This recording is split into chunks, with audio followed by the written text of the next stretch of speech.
तो सॉल्यूशन है ग्लूकोज का और वाटर में है, लेवल किया गया है 10% वेट टू वेट, अर्थात mass to mass, weight to weight. तो कहने का अर्थ ये हो गया कि जो हमारा लिखा हुआ है 10%, इसका मीनिंग ये हुआ कि जो ग्लूकोज है वो सॉल्यूट हुआ और जो वाटर है वो सॉल्वेंट हो गया, जिसमें से 10% का मीनिंग होता है 10/100, अर्थात 10 ग्राम को हम मान सकते हैं कि वो ग्लूकोज है क्योंकि ये सॉल्यूट है, और इसको मान सकते हैं कि ये सॉल्यूशन है।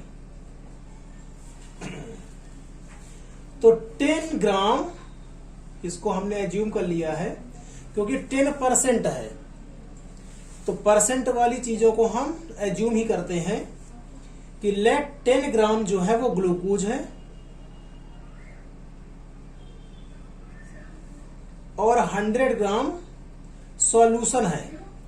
सॉल्यूशन का मीनिंग हुआ कि ग्लूकोज भी है उसमें और प्लस वाटर भी है। What will be the molarity, हमें मोलरिटी फाइंड करनी है। तो मोलरिटी का फार्मूला आपको पता है, number of mole of solute, ये सॉल्यूट के लिए आता है, सॉल्यूट के मोल लिखते हैं इसमें, और सॉल्वेंट का जो मास होता है, मास ऑफ सॉल्वेंट, वो भी किसमें, केजी में, वो भी किसमें, केजी में। तो सॉल्यूट मोल निकाल लेते हैं। अब मोल का भी फार्मूला आपको पता होता है, given mass upon molar mass, और मास ऑफ सॉल्वेंट, तो सॉल्वेंट का मास कितना हो जाएगा, तो 10 ग्राम सॉल्यूट है और 100 ग्राम सॉल्यूशन है, अर्थात 90 ग्राम रहा होगा, तो 90 ग्राम हो जाएगा आपका सॉल्वेंट, क्योंकि हमें पता है कि सॉल्वेंट और सॉल्यूट को प्लस करके ही क्या आता है, सॉल्यूशन बनता है। तो 10 ग्राम यदि सॉल्यूट है तो 90 ग्राम सॉल्वेंट हो जाएगा। तो जो सॉल्वेंट है वो 90 ग्राम है, सॉल्वेंट इसमें क्या है, वाटर है, तो 90 ग्राम वाटर है और इसको लेना है हमें केजी में। तो ये किस में था, ग्राम में था, 90 जो था वो ग्राम में था, इसको हमें कन्वर्ट करना है किसमें, केजी में। तो जब केजी में कन्वर्ट करेंगे तो 1000 से डिवाइड करना पड़ेगा। अब गिवन मास किसका, सॉल्यूट का, सॉल्यूट मींस ग्लूकोज का, तो ग्लूकोज कितना है 10 ग्राम, तो 10 ग्राम हो गया आपका ग्लूकोज, और मोलर मास, तो ग्लूकोज का मोलर मास निकाल लेते हैं। तो ग्लूकोज का जो मोलर मास आएगा वो आ जाएगा, तो ग्लूकोज का फार्मूला आपको पता है C6H12O6, तो 6 और कार्बन का कितना होता है 12 और हाइड्रोजन का कितना होता है 1, और ये 6 और ऑक्सीजन का होता है आपका 16। तो इनको हम यदि बॉन्ड मास से मल्टीप्लाई करके फिर प्लस करेंगे तो ये कुछ आ जाएगा आपका 2 2 4 6 10 और 9 10 17 और एक कैरी का तो 180। तो ये आ गया आपका 180 90, तो ये आ जाएगा आपका 9/100, 10 ये भी कैंसिल हो सकते हैं, तो ये कुछ आ जाएगा आपका 1/18, सबसे नीचे वाला सबसे ऊपर जाता है और ये बीच वाला बीच में रहता है। तो ये कुछ आ गया आपका 100/9 into 18 और भी कैंसिल हो जाएगा शायद ये। तो ये आ गया आपका 50/81 और 15/81 का जो आंसर आएगा आपका वो आपका आ जाएगा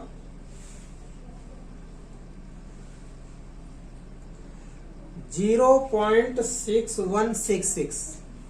जिसको हम ऑलमोस्ट क्या लिख सकते हैं, तो इसको हम ऑलमोस्ट लिख सकते हैं 0.617 मोलल्टी। मोलल्टी को हम दिखाते हैं स्मॉल m से। तो ये हो गया आपका पहला आंसर। नेक्स्ट पे चलते हैं। तो उसने पूछा है कि मोल फ्रैक्शन फाइंड करना है ईच कंपोनेंट के। तो कंपोनेंट क्या है, एक सॉल्यूट है एक सॉल्वेंट है, अर्थात एक ग्लूकोज है और एक वाटर है। तो मोल फ्रैक्शन फाइंड करते हैं हम। तो मोल फ्रैक्शन को अधिकतर हम डिनोट करते हैं x से। तो x किसका निकाल लेते हैं हम, पहले ग्लूकोज का। तो इसका फार्मूला भी आपको पता है, ग्लूकोज के number of mole upon total. तो टोटल में ग्लूकोज भी आएगा और टोटल में वाटर भी आपका आ जाएगा।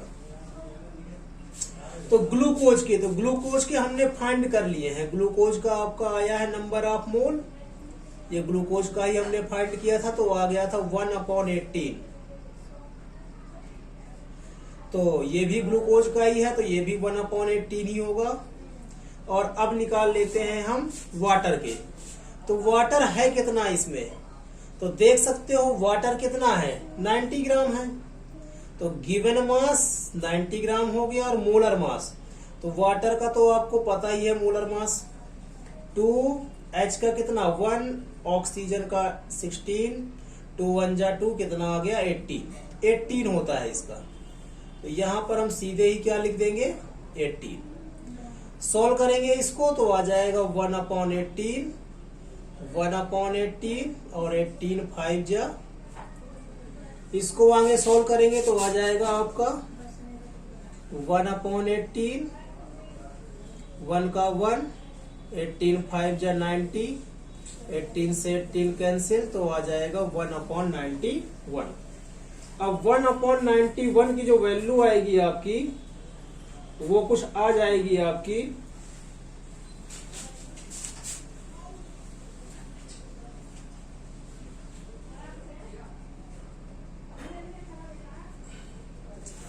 तो इसका जो आंसर आएगा कुछ 18 और ये 5 जा 90 और ये 91 और यहां पर कुछ मिस्टेक शायद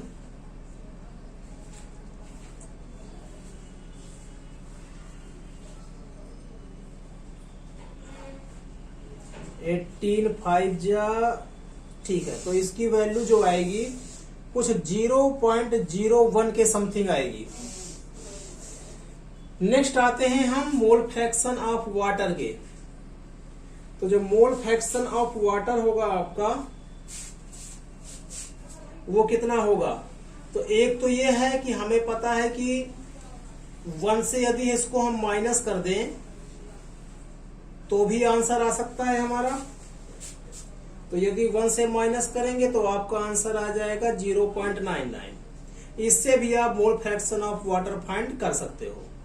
यदि आपको इसी तरह से करना है तो इस तरह से भी कर सकते हैं आप। तो x वाटर के, तो वाटर का आपने निकाल ही लिया था, कितना आया था, ये 5 आया था। तो 5 अपॉन और 5 मतलब वाटर का और प्लस टोटल में कौन बचेगा, ग्लूकोज। तो ग्लूकोज का आ जाएगा आपका 1/18 आ जाएगा। इसको यदि आप सॉल्व करेंगे तो ये कुछ ऐसा आएगा आपका 5 प्लस 18 5 जा 90 प्लस 1/18, 18 पहुंचेगा ऊपर तो हो जाएगा 90/91 और 90/91 का जो आपका आंसर आएगा वो कुछ आ जाएगा आपका 0.989 के समथिंग, जिसको हम लगभग 0.99 को मान सकते हैं। तो देख सकते हैं दोनों से ही आंसर जो है वो सेम ही आ रहा है। अब हमें फाइंड करना है कि डेंसिटी दी हुई है सॉल्यूशन की और हमें फाइंड करना है मोलरिटी। तो मोलरिटी को फाइंड करने के लिए हमें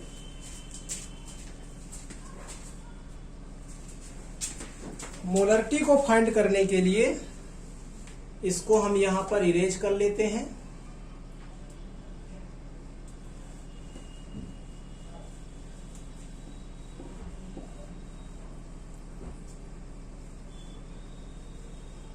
अब यहां पर निकाल लेते हैं हम मोलर टी।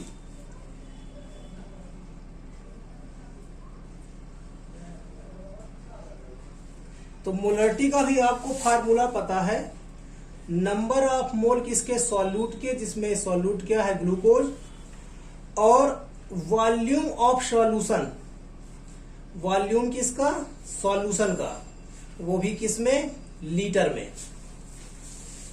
तो नंबर ऑफ मोल ग्लूकोज के, तो ग्लूकोज के हमने पता कर लिए थे 1/18 ही है। तो नंबर ऑफ ग्लूकोज के तो आ गया आपका 1/18, कई बार हमने फाउंड किया है, ये रहा। और वॉल्यूम, अब वॉल्यूम पता नहीं है तो डेंसिटी पता है हमें सॉल्यूशन की, तो हम लिखेंगे यहां पर density of solution equal to mass of solution upon volume of solution. यही फार्मूला होता है डेंसिटी का, density equal to mass upon volume. तो यहां से डेंसिटी ऑफ सॉल्यूशन कितनी है आपकी, 1.2 ग्राम पर मोल पर मिलीलीटर इक्वल टू मास, मास आपको पता है सॉल्यूशन का कितना है, 100 ग्राम। सॉल्यूशन का कितना है, 100 ग्राम। एज्यूम किया था हमने क्योंकि परसेंट का क्वेश्चन है, 100 को ही मानते हैं। तो मास हो गया आपका 100 ग्राम, और वॉल्यूम जो यहां से आएगा आपका वो हो जाएगा वॉल्यूम इक्वल टू 100/1.2, जिसको हम लिख सकते हैं, पॉइंट हटाएंगे तो नीचे आ जाएगा 12 और ऊपर हो जाएगा आपका 1000। तो वॉल्यूम हमारा फाइंड हो चुका है, तो यहां पर हम वॉल्यूम की वैल्यू को रख सकते हैं। फिर 12 जाएगा ऊपर और ये दोनों आ जाएंगे बीच में। तो यहां पर जो वॉल्यूम आया है वो वॉल्यूम किस में आया है, एमएल में आया है।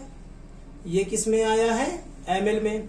हमें किस में चाहिए था, लीटर में, हमें चाहिए था लीटर में। तो इसको थोड़ा सा हम इरेज कर देते हैं।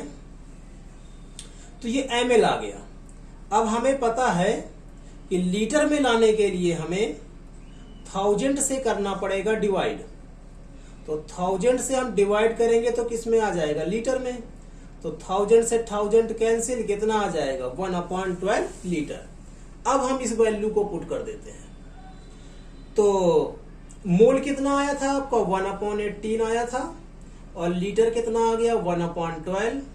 तो 12 पहुंचेगा सबसे ऊपर, 18 और 1 का मल्टीप्लाई होगा तो 18, 6 से इसको कैंसिल करेंगे और इसका जो आंसर आता है तो आपको पता है 0.666 आता है, जिसको हम नॉर्मली 0.67 लिख देते हैं। तो ये हो गया आपका मोलरिटी का आंसर। तो ये रहा मोलरिटी, ये रहा मोलरिटी, ये रहा आपका मोल फ्रैक्शन किसका, ग्लूकोज का, और ये रहा मोल फ्रैक्शन आपका किसका, वाटर का। तो इस तरह से हमने पूरा इसको जो है सॉल्व कर दिया।